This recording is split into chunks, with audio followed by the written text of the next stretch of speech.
caveat being that if it changes a little too much between now and the time the exchanges get set up, it will no longer qualify as credible coverage under Obamacare. One of these, I'm sorry. I was just going to add in one quick thing, Frank, and that was that I just read something where the Congressional Budget Office, which is obviously nonpartisan, estimates that between 6 and 7 million fewer people will have employment-based coverage each year from 2016 through 24 than would be the case without even having the law on the books, and that by 2024, this is a full 10 years after implementation, it's projected that 31 million people will remain uninsured. It seems to me that's a failure. Well, yeah, it certainly, if the goal here was universal coverage, you're not even coming close. 31 million people is probably still going to easily be, well over, probably in the 8 to 10% range. And I suspect it's going to be higher than that because so far the Congressional Budget Office has been off in terms of the number of people who would gain coverage. The early predictions, like in 2013, 2014, 2015, so far have been, at least in terms of the number of people who'd be signed up on the exchanges and so forth, their predictions have been were initially too high. So I suspect that the number of people who remain uninsured will be even higher than in the long run, than what the CBO currently predicts. It almost seems like it would have been more cost-effective for the government to simply buy health insurance policies for the uninsured rather than to establish this bureaucracy. Well, I don't know.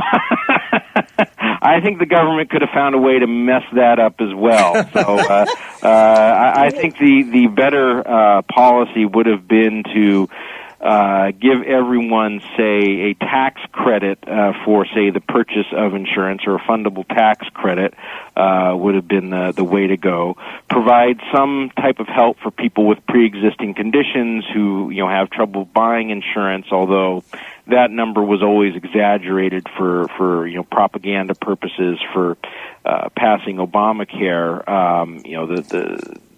The research that has been done on people being denied insurance because of a pre-existing condition, that is completely denied, not, let's say, denied by one insurer one time, but, accepted by some other insurer.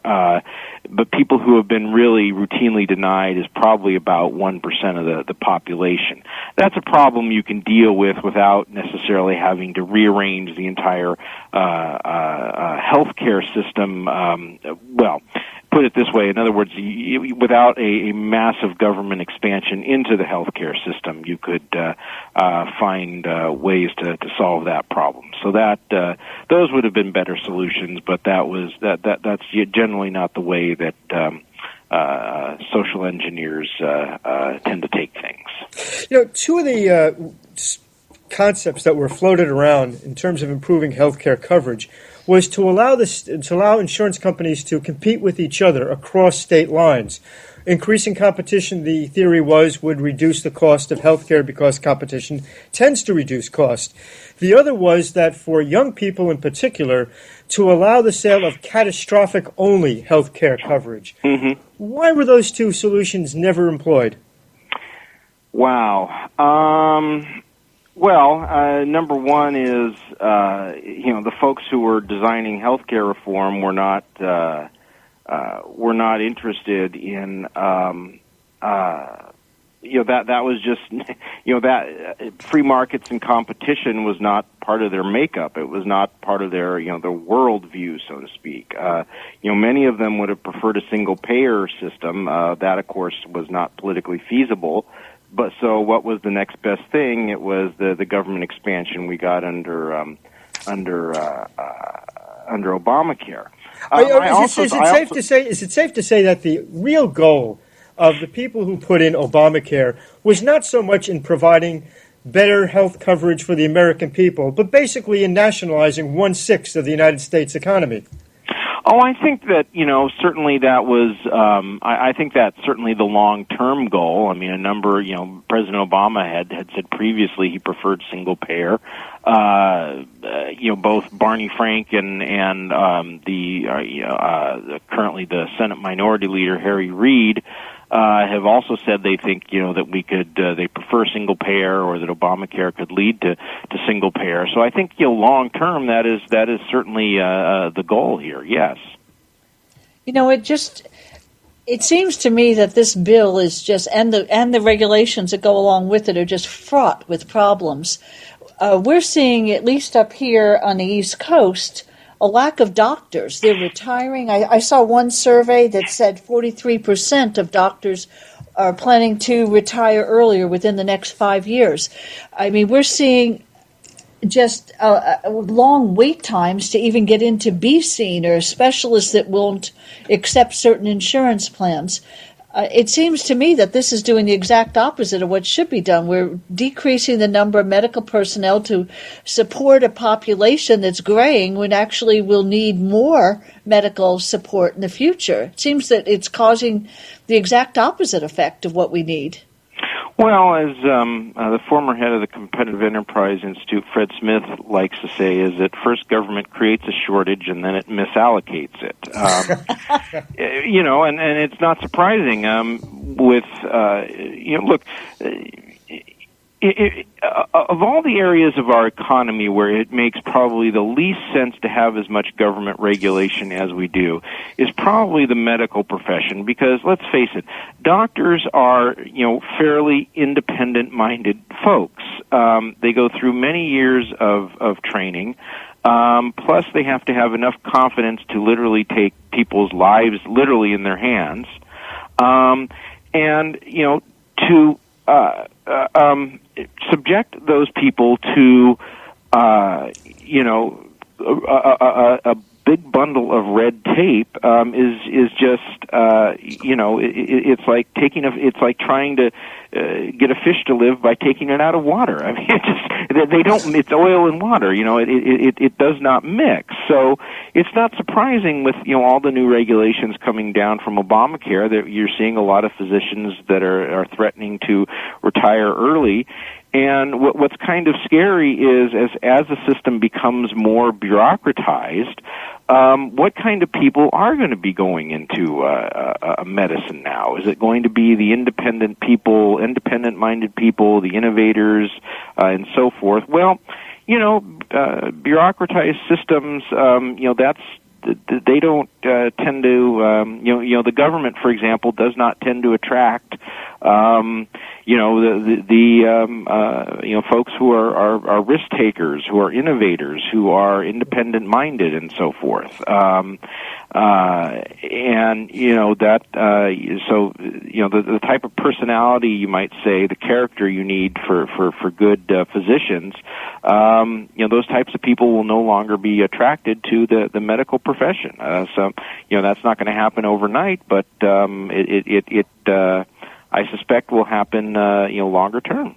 Well, when you talk about like the devolution or the deterioration, in a sense, of the medical community, from the experts, if we look at the amount of training it takes to be a brain surgeon, for instance, there's a lot of years to put in. Under Obamacare, if I'm not mistaken, these specialists that have spent years to train are not being compensated at a level higher than the general practitioner. Is that true? That has actually been a problem, not necessarily under Obamacare, but it's been a problem with, specialists are generally going to be paid better than general practitioners, or as we call them here, primary care physicians. That's not necessarily a surprise. The problem is, do we adequately pay primary care physicians, because they are, a very integral part of the medical system? Do we pay them adequately? I think there's a case to be made that because, at least largely due to the Medicare system, it does not compensate them adequately. And as such, I think it has contributed, if not to a decline in primary care physicians, certainly to an increase in primary care physicians who have limited the number of Medicare patients that they are willing to see. It's interesting that around the world, these countries that have had nationalized healthcare policies, programs, a lot of their well-to-do and powerful people fled to the United States for medical care. There was a famous case in the late 1970s when the head of the Soviet Union, Leonid Brezhnev, was being taken care of for his cancer at a hospital in New York City. Are we seeing the downscaling of American medicine to the point where we no longer are going to have the best and the brightest and the best care? We're just going to basically be on average with those other countries. Well, I still think that the U.S. is a place where a lot of people will continue to go, to get the best care. But how whether Obamacare begins to degrade that over time, we'll have to see. But with all the things we've just talked about, making the system more bureaucratic, no longer possibly attracting the best people into medicine, that heading in that direction is certainly is certainly a real possibility. I mean, it's a real possibility, sure. I mean, we're looking at a lack of 91,500 doctors that'll be needed and we won't have within the next 5 years. Now, the National Center for Public Policy Research has looked at what alternatives are available to us. If you were to go into Congress today and testify about what we should be doing to fix the system as we have it today, what would you tell them to do? Well, and remember, we're on radio, so you can't use bad words. Yeah. The first thing I would do is, the first thing I would do is say, take a look at other markets in our society, especially ones that are not particularly heavily regulated, and see how well they tend to work. Customers are happy, providers are able to meet their needs and so forth, and try to model what you do with regard to the healthcare system based on those other markets. And basically what that is going to mean is reducing the role that government has in the healthcare system.